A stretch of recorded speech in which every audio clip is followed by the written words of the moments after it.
O americano Henry Gustav Molaison sempre externou uma personalidade muito bem-humorada e realizava atividades do cotidiano sem maiores problemas. Nasceu em 26 de fevereiro de 1926, mas um episódio na sua infância complicaria algumas de suas atividades diárias. Quando, aos 9 anos, ele sofreu um acidente de bicicleta, e isso seria o ponto inicial para deixá-lo preso ao passado. Nesse acidente, ele levou um choque violento na cabeça. Molaison teve um traumatismo craniano, que deixou marcas que foram além das cicatrizes. Ao longo do resto de sua juventude, ele começou a sofrer com inúmeras crises epiléticas, dadas como incuráveis pelos psiquiatras. A frequência das crises aumentava cada dia mais.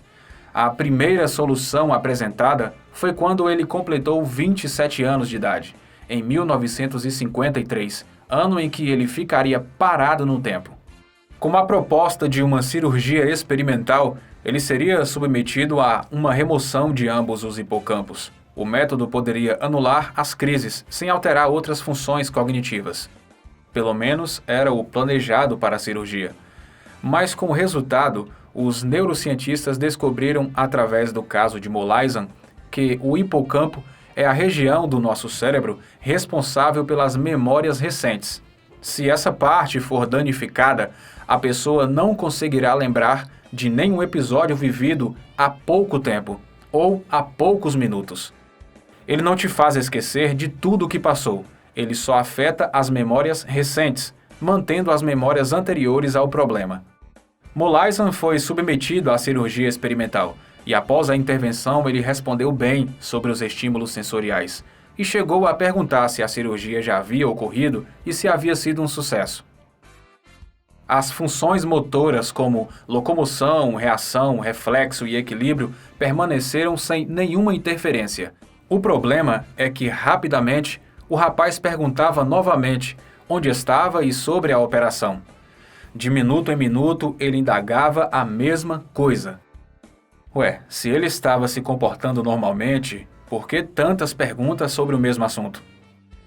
O que aconteceu foi que, com a remoção, o estadunidense desenvolveu amnésia anterógrada. Isso quer dizer que ele se tornou incapaz de formar novas memórias, como se um disco rígido do computador estivesse cheio, por exemplo.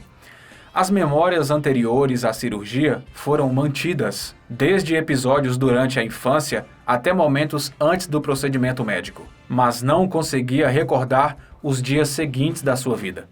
Em processos repetitivos, o homem passou a esquecer os momentos anteriores ao próprio dia, como o que havia comido horas antes, o local em que estava ou o nome das pessoas em que foram apresentadas. E constantemente confuso, apesar de sua racionalidade para realizar qualquer atividade. Complicado, hein? Uma pessoa ser capaz de comer, andar, correr, fazer atividade física, escrever, cantar músicas que aprendeu antes dos 27 anos, mas não conseguir lembrar de forma alguma do que fez há poucos minutos atrás. Sabendo de sua capacidade cognitiva, a doutora Brenda Mauner foi escalada para aplicar as dinâmicas de desenvolvimento e estudo junto a Molaison. A partir desse momento, ele passa a ser a pessoa com o cérebro mais estudado da história da ciência cerebral. Acompanhando o paciente por mais de 30 anos, Mauner tomou ciência da gravidade do caso, quando notou que precisaria se apresentar para o homem pelo resto de sua vida, como se fosse pela primeira vez. Eles se encontravam em sessões diárias, e em todos os encontros ela repetia o mesmo processo, pois ele não a conhecia, mesmo estando com ela no dia anterior. Fazendo uma conta rápida aqui, nesses 30 anos, a doutora Mauner se apresentou para Molaison 10.950 vezes, como se fosse o primeiro dia. Com técnicas de psiquiatria aliadas à psicanálise, a professora de neurociência aplicou dezenas de testes de memória ao homem, sempre agindo de maneira cuidadosa para o situar. Depois do primeiro estudo relatando as condições de sua memória no Hospital Redford, o sujeito foi conduzido nos anos seguintes ao Instituto Neurológico de Montreal e, por último, ao MIT, que, em parceria com o Hospital Geral de Massachusetts, passou a realizar os seus exames de rotina, tendo cerca de 100 cientistas entrevistando o paciente Henry Molaison ao longo de 53 anos. Os estudos sobre Molaison puderam contribuir ativamente com a psiquiatria, no que se refere à memória. Foi possível concluir que as lembranças não ficam armazenadas de maneira aleatória, mas sim como as mais duradouras, na camada exterior do cérebro, o córtex sendo protegido por um corpo celular de neurônios. Com as memórias recentes armazenadas no campo inicial, a remoção feita no paciente Molaison explica uma espécie de desconexão de um cabo de armazenamento, como se a cirurgia tivesse cortado o fio que liga o HD do cérebro. E apesar do acompanhamento diário de especialistas, o paciente não apresentou nenhuma melhora significativa em relação a novas memórias. Porém, a maior surpresa para a equipe foi com a sua memória inconsciente.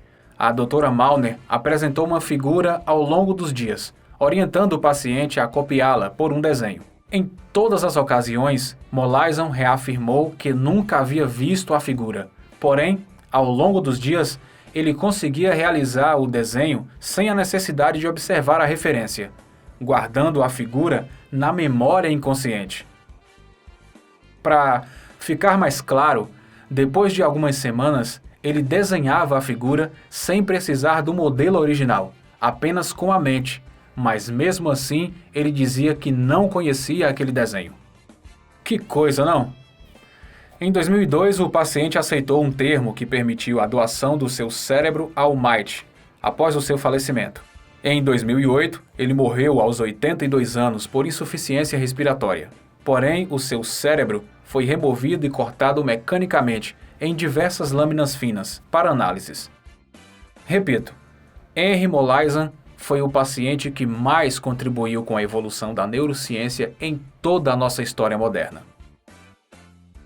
E essa é a história do homem que, depois de uma cirurgia, ficou preso ao passado.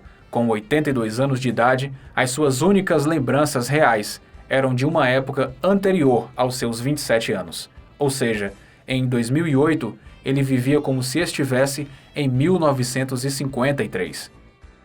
E se você achou essa realidade interessante, deixe o seu like. Para não perder os próximos vídeos, se inscreva e ative o sininho. A gente se vê no próximo episódio do História em Música. Tchau!